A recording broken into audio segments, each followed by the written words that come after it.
I don't know if I am right in this approach, but every campaign I run and every campaign I coach is omni-channel. It includes direct mail, LinkedIn, cold calling, and cold emailing. Because I don't think we have the luxury anymore of single channel prospecting. I really don't.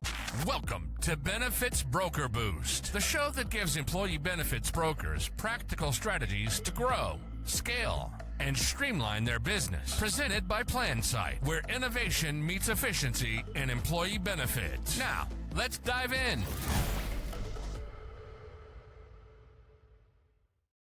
Welcome to another episode of Benefits Broker Boost. I'm joined today by Sims Tillirson. Sims, thanks for joining us. Thanks for having me, bro. Really excited to chat today. This is gonna be a fun one. Sims comes with a lot of experience in the employee benefits space. If you're on LinkedIn, you've probably seen him.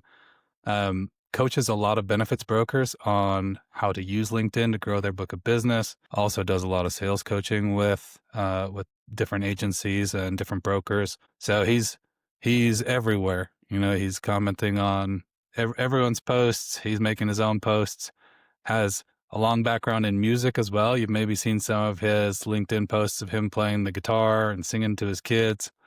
But yeah, it's going to be a fun episode. We're going to get really into the weeds of how to use LinkedIn to grow your book of business. So thanks again for being here, Sims. I really appreciate it. Yeah, dude. Excited to bring the juice to anybody listening to this one. Yeah, that's one of the things I love most about your posts. You know, a lot of people will like glance over the helpful stuff and try to get you to like opt in to get the helpful stuff, but you offer a lot of meat in all your posts. So, you know, even if someone's not ready to engage with you in a business setting, they can still learn a lot from you on LinkedIn. Absolutely. And one of my favorite things about giving it all away is that I get DMs from people I've never talked to who will be like, yo, thank you so much for teaching me how to do this video DM play. I booked so many meetings with it over the past week or whatever. So there is something to the idea that I am arming people to do this stuff without me. I just find that there's still a lot of people who want accountability and want direct coaching beyond that. Totally. That's the way with a lot of things, right? Like I've been in, you know, as a hobby in health and fitness for decades. You know, I've been an avid gym goer, but I still get the best results when I hire a personal trainer. Even though I know exactly what they're going to do. I could put the program together for myself, but that accountability is going to get me better results. It's key, man. You must be reading my mind. My hammies are screaming this morning. My trainer put me through it. Nice. That's good. Well, cool. Let's jump in. So you've been over a decade in the employee benefits space on both sides of the table, carrier and broker side. You've worked with carriers, enrollment firms, tech startups, and now you help brokers grow their business using LinkedIn, using social selling. What was the pivotal moment when you realized that LinkedIn or social selling could be a major business driver in this industry? Yeah, so this is going to be kind of a long answer, but I think it's important. In 2020, I was working for a Fortune 500 carrier. I was very successful, and I wasn't happy with what I was being paid and with the culture at the place at the time. So I decided to jump ship to a startup, private equity-backed startup. Found very quickly that I wasn't quite as good at sales as I thought I was, not having the big logo behind me anymore. And it was COVID. So I wasn't traveling anywhere except Texas, really. So my social sales journey was born out of desperation, because if you've ever worked for a private equity-backed company, they want growth and they want it fast.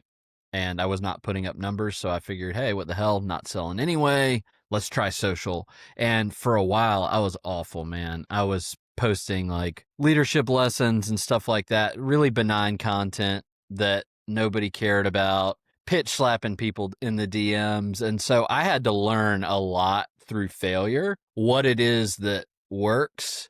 And so I'd say it took me like 6 months to break bad habits and start actually doing things that worked. And now, you know, I've been social selling every day for like 4 or 5 years at this point. So you went through a series of trial and feedback and adapted that way, and probably learned from other people who are succeeding in the area. So yeah, I like that a lot. There's an awful lot to do in social selling. and there's a lot of people that are doing it wrong. Yeah. Yeah. I'm the recipient of a lot of that. I honestly, I avoided LinkedIn. So I come from an industry that is not heavy on LinkedIn. And I avoided LinkedIn for years because there was this, I actually made a post about this, but there's this cycle that I put myself through, not realizing I was just using LinkedIn wrong, where I would log in, I'd have like 25 connection requests. I didn't know most of them. Sometimes I knew like 2 or 3 of them. Sure. I'd accept them because I didn't want to be a jerk. So I'd say, yeah, sure. You know, now we're connected. And then I would get 45 DMs a day, people trying to sell me stuff that I had no idea who they were. And it got to this point where I just didn't want to log in anymore. And I realized it was just because I was using it wrong. I was accepting connections from people that weren't even in my space, that I didn't know, that obviously wanted to sell me something, and it just blew my Yeah. DMs up. And so I shifted that to purposefully making connection on there, and it's been a much better experience now. So, okay, so on your website, you talk about more positive conversations, less outbound. So we met actually because of this, right? Someone said you need to connect with Sims. I looked at your LinkedIn profile. I'm assuming you saw that I looked at your LinkedIn profile, and you sent me a video message, and we connected that way. So it was very effective. But I want to get into the weeds there for a little bit. But a lot of brokers are kind of doing this mass outreach. You know, they're cold calling, they're cold emailing, they're using DMs. So what does less outbound mean, and how do you put it into practice? Yeah. So it means two major things. So while I focus on social for a lot of folks, I'm an outbound expert. That is, I've always been a full cycle sales guy. So I coach social, I coach direct mail, I coach drops, I coach cold calls, and I coach cold emails. So with that in mind, I focus on the highest converting outbound methodologies as a first touch. And for me and for my clients, that is direct mail, which converts at about 10% on the first touch to a meeting. Then video DMs, which convert closer to 20%. And if you know anything about cold outbound, global success rates are about 1% right now. So I'm doing 10 to 20x that with my first touch. Now I build sequences around that. So that's kind of the first thought process. If we know we're going to get a 1% success rate here, but we can get a 20% success rate here, even though this one is harder, it takes more time, we spend time here. And then the second thing is that I do not believe in mass outreach and mass personalization. It does not exist. It does not work. I talked to a guy I'm coaching the other day. I was like, dude, your life would have been a lot easier 3-4 years ago. I could load up 1,000 people into an email sequence and get a 15% reply rate. But that is just not the state of outbound anymore. And if you are trying to talk to everyone, you are talking to no one. With with spam filters the way they are, with laws being passed around cold calling the way they are, we have to be way more thoughtful about who we're reaching out to. And I would argue that it is much better for you to send 50 very targeted outreaches to folks in your ICP, to decision makers in your ICP, via one of my more manual, higher converting methodologies than it would be for you to load up 1,000 people in an email sequence. Because guess what? You're probably not going to get any replies to that email sequence. Totally. So you mentioned a couple of things I've been in marketing my whole career, and we have seen this shift. So I'm kind of coming up on a decade and a half. I'm just kind of aging myself here, but we have seen a shift from when I started, direct mail was no longer getting results. Yes. Because that was how everyone had been trained to market. And email was just starting to get results. It was newer. Not newer. It was newer as a marketing method. There were new tools that made it a mass marketing method, and it worked really well. And then it started gradually working less and less well, and people shifted away from direct mail. And at the last company that I was at, the right direct mail, you mentioned this, was actually getting some of our best response rates. We were actually sending tumblers to people. So we had a bunch of tumblers made, branded tumblers, and sending those to them. Everyone, as long as you get it to the right address, is going to open a package that's addressed to them.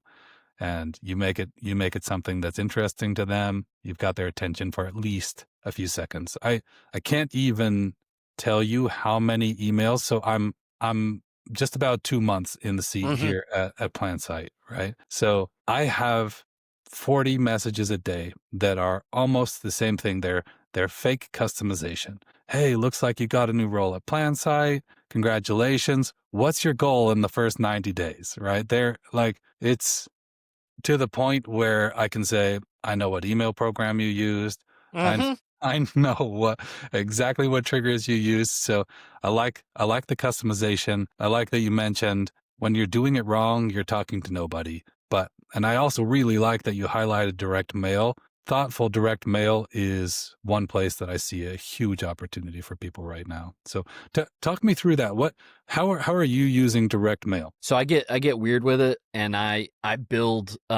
This is not my term. This is a term used by my buddy Dale Dupree, who is the undisputed king of direct mail in business to business sales.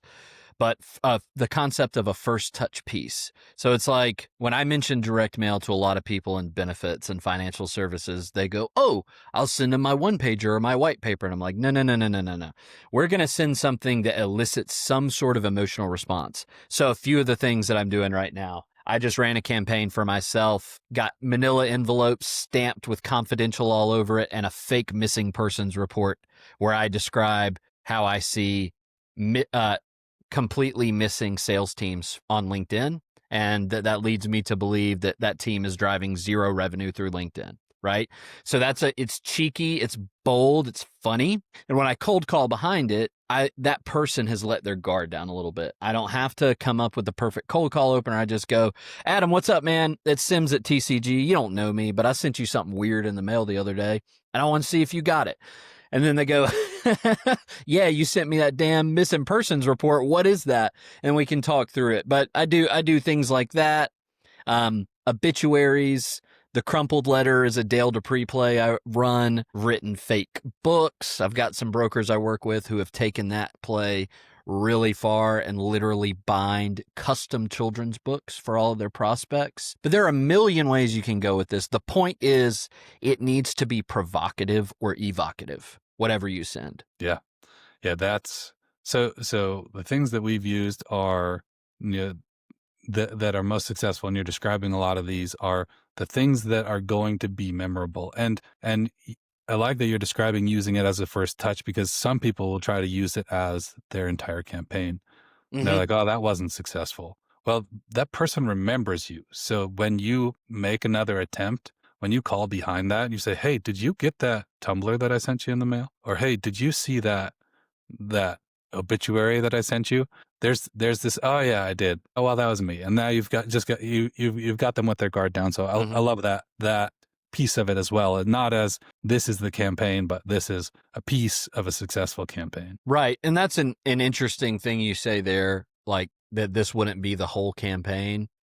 I don't know if I am right in this approach, but every campaign I run and every campaign I coach is omni-channel. It includes direct mail, LinkedIn, cold calling, and cold emailing. Because I don't think we have the luxury anymore of single channel prospecting. I really don't. No.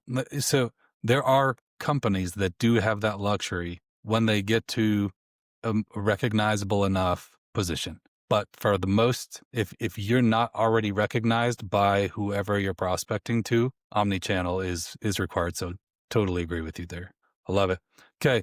A lot of people watching this show will be new to LinkedIn, or they'll be working on building their LinkedIn presence. For a broker that's new to LinkedIn, that's trying to build their presence, give us kind of a 3-step, hey, these are the first 3 steps you want to make sure you're doing on a regular basis to start building that presence. Yeah. Let me give you 4. Okay. Because I think of LinkedIn as, something with 4 pillars or 4 legs or however you want to couch it. So I think a lot of us think about LinkedIn as a place where we just post and stuff comes to you, right? And that is not how LinkedIn is built. LinkedIn's algorithm is actually built on reciprocity, which means we have to give to get.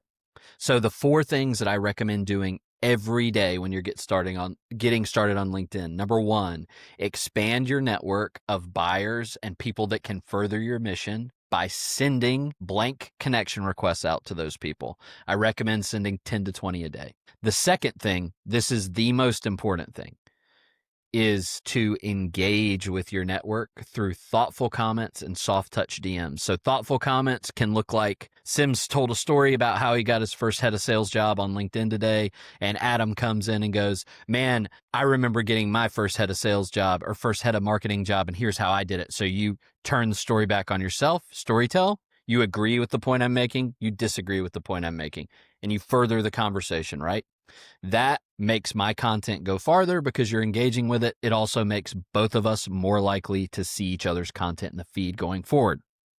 Second piece of engagement is soft touch DMs. So had we been connected already when you viewed my profile, I would have sent you a little text-based DM that said, Adam, thanks for swinging by, bro. Anything I can do to help you? Any opportunity I have based on a signal to reach out and say something, whether it be that, thanks so much for supporting my content, here's a person you need to meet that you don't know, whatever it is, starting conversations that way. So engagement is pillar number 2. Pillar number 3 is where the content comes in. Educate and entertain your network through content. You want to write stories about pivotal moments in your life and in your career from an I perspective. Those things allow people to make connections to you through similar experiences, learn what you're about. You want to sell your product, not by feature dumping, but by writing case studies as stories, by doing the teach, not tell content we talked about earlier, where I give away the farm in my content. Third, you need something to keep you in the pocket because LinkedIn is work. So you need to write about things that just make you happy, that have nothing to do with work. For me, it's guitars and tattoos and Jordans and my kids. And then the last is that you need to look for opportunities to tag other people and other organizations into your content. And that might be, I ripped the label off, but that might be, man, there's nothing I look forward to more than my Core Power protein shake after my trainer whips my ass, right? Or great time chatting social sales with Adam Smith today. So that's pillar number 3, educate and entertain. Pillar number 4, overlooked by basically every personal branding and social sales coach, but me and my friend Darren McKee. Elevate the conversation off of the platform. Get the conversation from a one to many to a one-to-one. The way you do that, outbound DMs, asking for a meeting, asking for something. Mm-hmm. I recommend sending at least 5 of those a day. So let's run it back. 10 to 20 connection requests a day, at least 10 thoughtful comments a day, soft touch DMs wherever you can find the opportunity, 1 piece of content a day, and at least 5 video or audio DMs you send asking someone for something. That's how I'd approach LinkedIn today. We could end the podcast right here. And anyone that takes that will walk away with more value than I've seen in just a quick segment than pretty much anywhere. So I love that. I love the highlight, and I think this is a piece that a lot of people miss, is that the algorithm rewards engagement. So a lot of people will connect with their target audience. Cool. There's no reason for you to they have 1,000 connections. Guess what? They're not going to read 1,000 posts a day.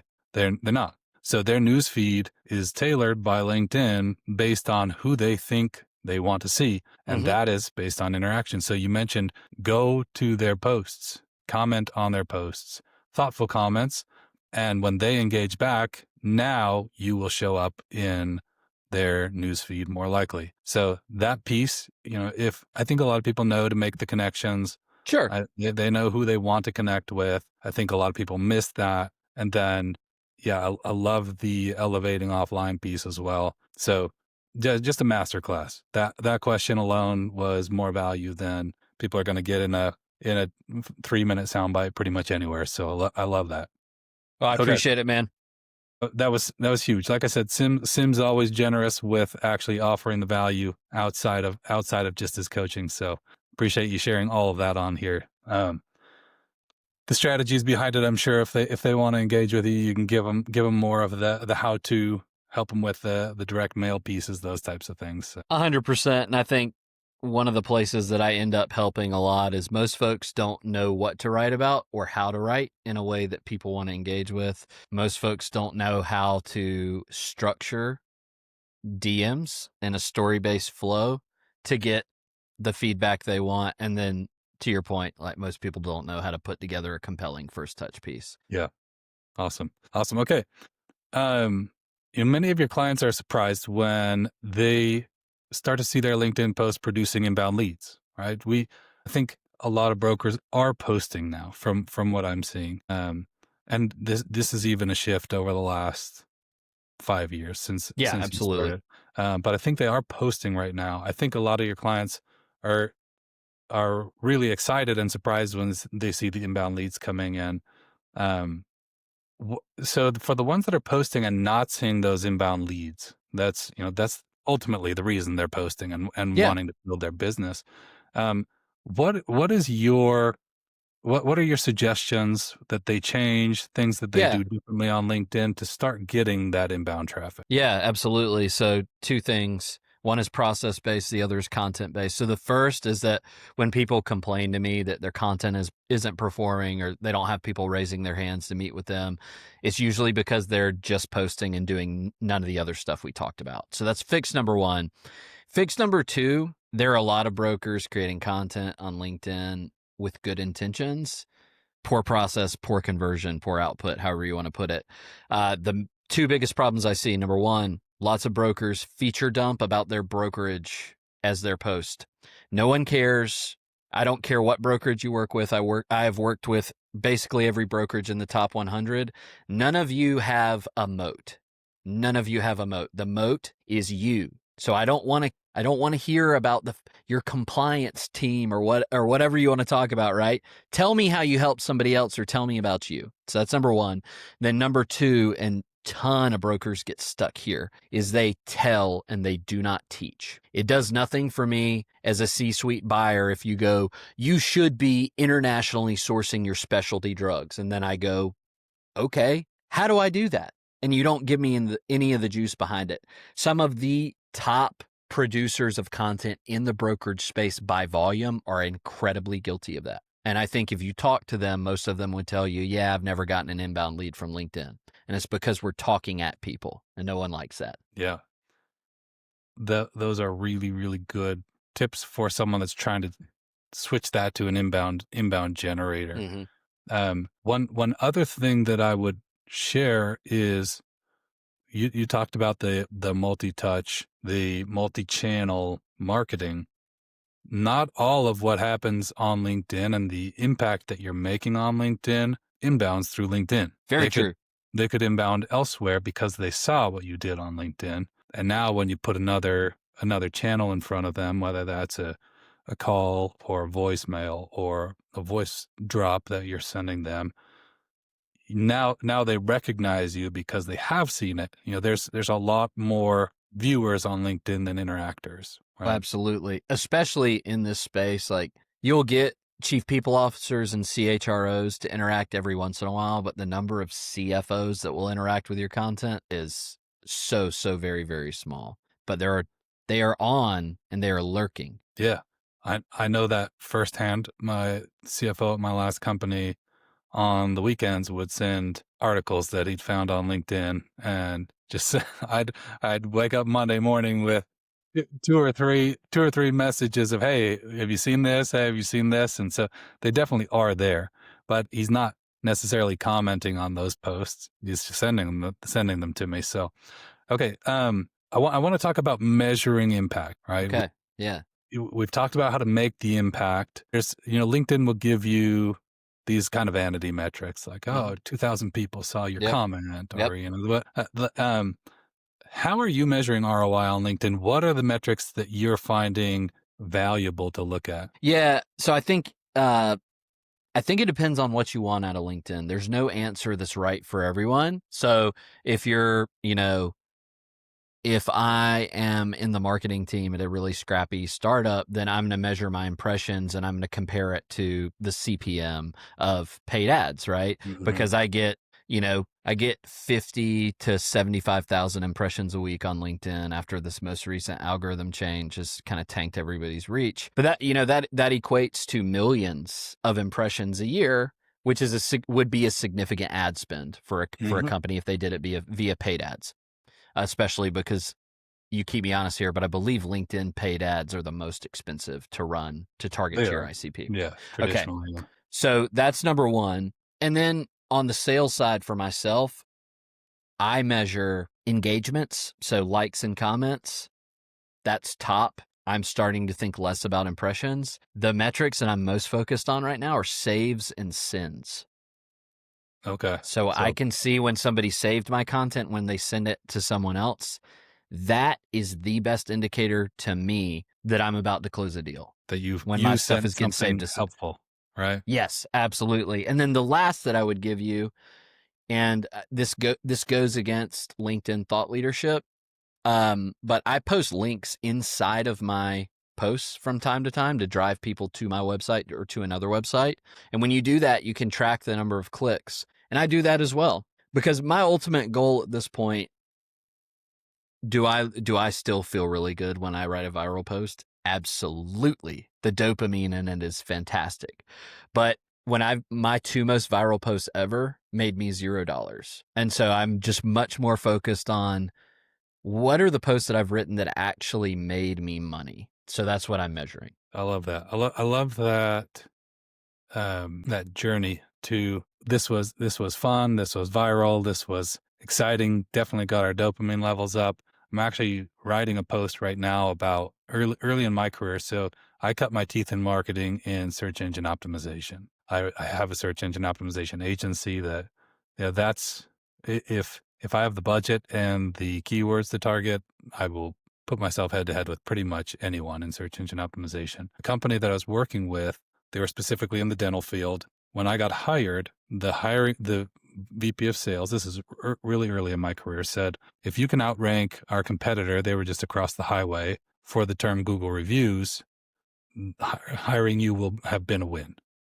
And that was kind of like a challenge for me. And I was early in my career, and I'm like, we're going to do it. And it got to the point that I actually outranked Google for the term Google reviews. Took the number one position, and it drove thousands and thousands of visitors per day to our website. But here's the thing, didn't drive any revenue, because people that are searching for Google reviews as a generic term are not our ICP, Right. unless they're a dentist. So we had thousands of people that actually couldn't use our product. And it was really cool. Like you said, big dopamine rush, team was celebrating. Oh, that's so awesome.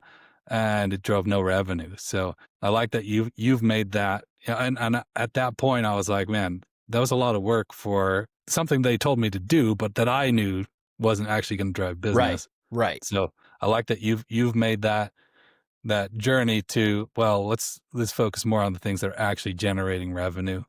And the viral posts are really fun, the things that drive a lot of eyes. They make you feel good still, but there's a direct connection to actual revenue. So yeah, really great call out. Again, this episode is just packed full already, and we've still got a ways to go. So appreciate what you're sharing here.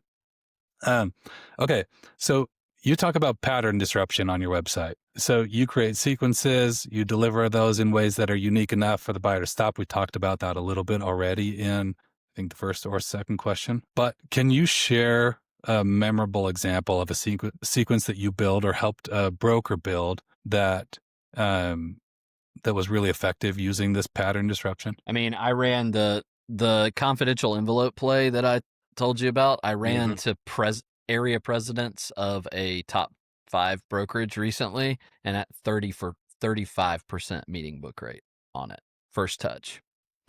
That's amazing. I'll shout out my buddy CJ Jordan, who's with Higginbotham. He worked with me for a while, and he's one of my favorite ever people that I've coached, because he took the things that I gave him and just like put them on steroids and made them so much better than I ever could have. So CJ ran a play on 5 or 10 250 plus life groups recently. First touch was a video DM. Second touch was a custom bound children's book. When he went on ChatGPT and would actually pull his prospects' faces from LinkedIn, turn them into cartoons, write this children's storybook. Delivers it. Third touch is just an email bump. Sent you a book in the mail, want to make sure you got it. And this dude booked with like a 250-man group, 500-man group, and 1,000-man group through the C-suite with this play. And so if he sent 10 of them, which I think he did, and if he didn't, we can correct this later. But I mean, that's a 30% meeting book rate with companies that he'd been trying to get in front of for a really long time through traditional methods.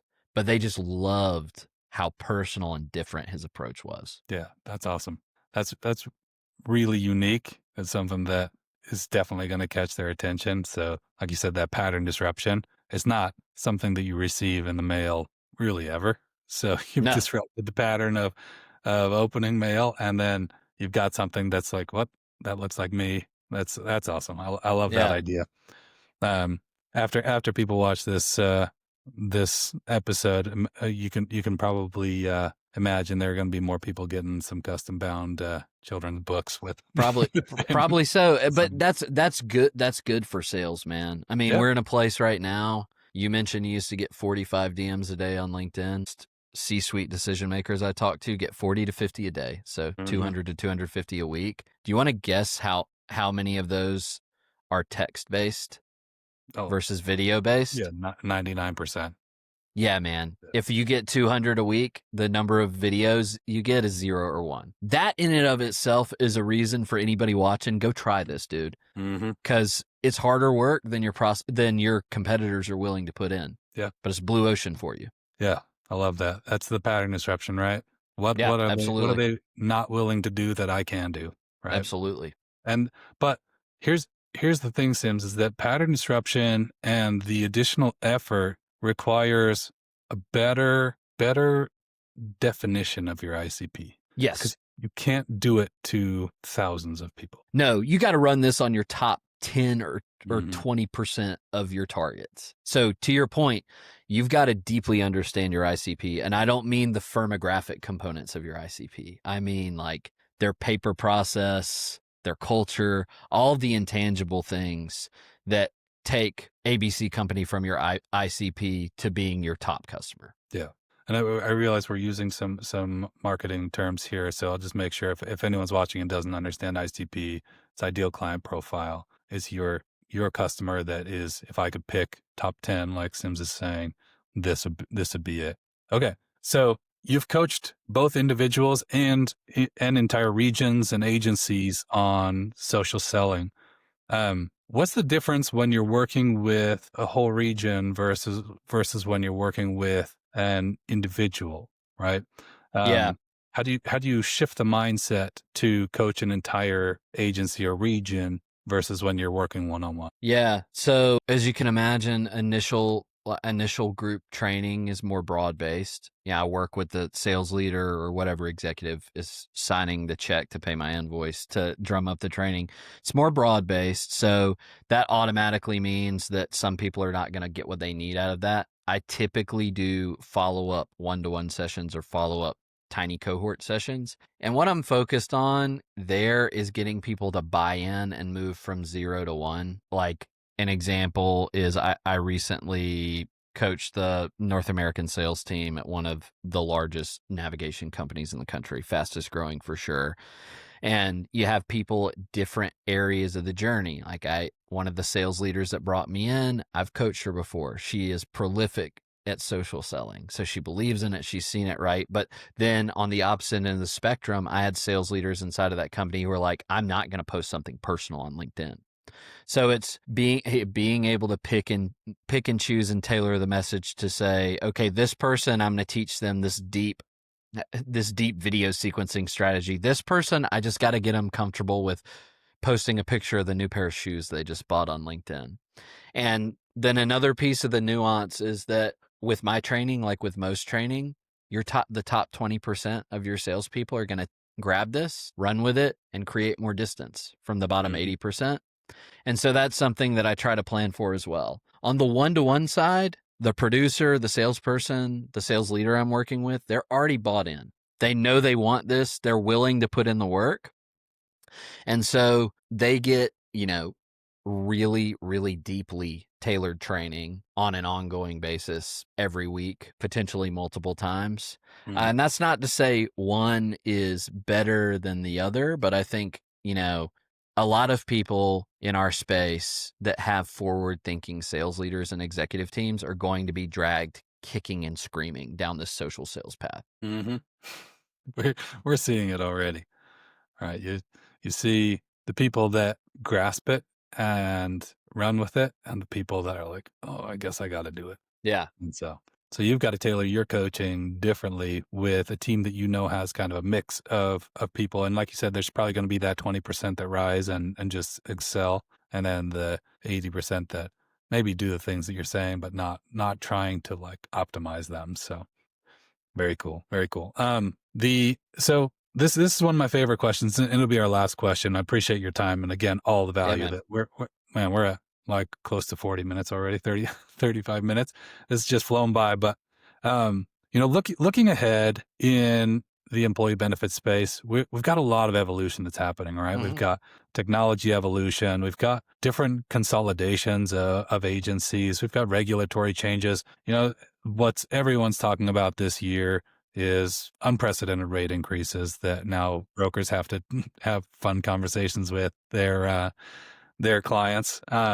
So what are some of the things that you see changing on in the industry, but also in LinkedIn and social selling over the next 12 to 18 months that you feel like brokers need to prepare for and kind of spearhead before it bites them in the butt, so to say? Yeah. So maybe a couple of things on the industry side. I think we're going to see a really renewed interest in mental health as a result of MAPIA, which is like CAA in a lot of ways. It got passed. A lot of people ignored it, but now things are coming to bear in the form of lawsuits. So I think mental health will be a focus. I think the next big trend from a cost containment perspective is going to be specialty infusion drugs. And then on the social sales side, I think it's going to become increasingly more difficult to stand out. You mentioned that, M&A activity hasn't really slowed in the brokerage space. So, small brokerages or even mid-market brokerages like in Assured Partners who may have hung their hat on a specific messaging, a specific style, you get absorbed by another entity. That's no longer true anymore. So I think now more than ever, it is important for brokers, really all of us, to stand out on our own. I do not like the term personal brand because I think it's really fluffy, but I mentioned it earlier, you are the moat. And when I say that, what I mean is this. In startups, we talk about the moat as the thing that protects you. It might be that you have incredible market share. It might be you have a feature that no one else has. It might be that you provide back-end service that nobody has. It's the thing that separates you. Because of where technology is right now, because of M&A culture and the idea that you can just buy something that you don't have, moats are basically non-existent in this space. The moat is you. People are going to buy you. And then the last thing that I'll mention on the social sales side is that I think there's this thought from a lot of folks in our industry that they've missed the wave that like social sales is this established practice. On LinkedIn, at least, we are on the very front end of this. So you may think you've been left behind today because you haven't started, but if you look up in 5 years and you're not doing this, you're probably going to be looking for another job. I echo that pretty significantly. I've seen the last industry that I was in was almost completely Facebook based, and the people that ignored it, the companies that ignored it, they got left behind. And when I watched it adapt, I was in the industry for over a decade. I watched it adapt, and I watched companies flourish, and I watched companies struggle because they didn't. And LinkedIn is, like you said, on the very early end of that for what happened with Facebook. And so, like you said, you can adopt it, learn it, excel at it, and use it to promote your moat, which you're saying is yourself, and I agree there. Or you can wish that you did in 5 years. So awesome. Well, Sims, this was seriously so much good content. If someone, my goal for this podcast is that every time someone watches it, they walk away with something actionable that they can do tomorrow to make their business better, to make themselves better. And if someone walks away from this episode without something that they can go and implement, they were not listening very well. So I'm with you on that. I appreciate your time. I appreciate the knowledge that you brought here. Sims, how can people connect with you if if they want to. Yeah, absolutely. Easiest way to find me is on LinkedIn. I've got a bunch of free resources and lead magnets that you can have to start this journey on your own without paying me money. And you can also visit TillirsonConsulting.com to see the laundry list of receipts and testimonials I have if you think this might be right for you and you're not quite sure. Thanks again for joining us. This has been another episode of Benefits Broker Boost, and we'll see you next time.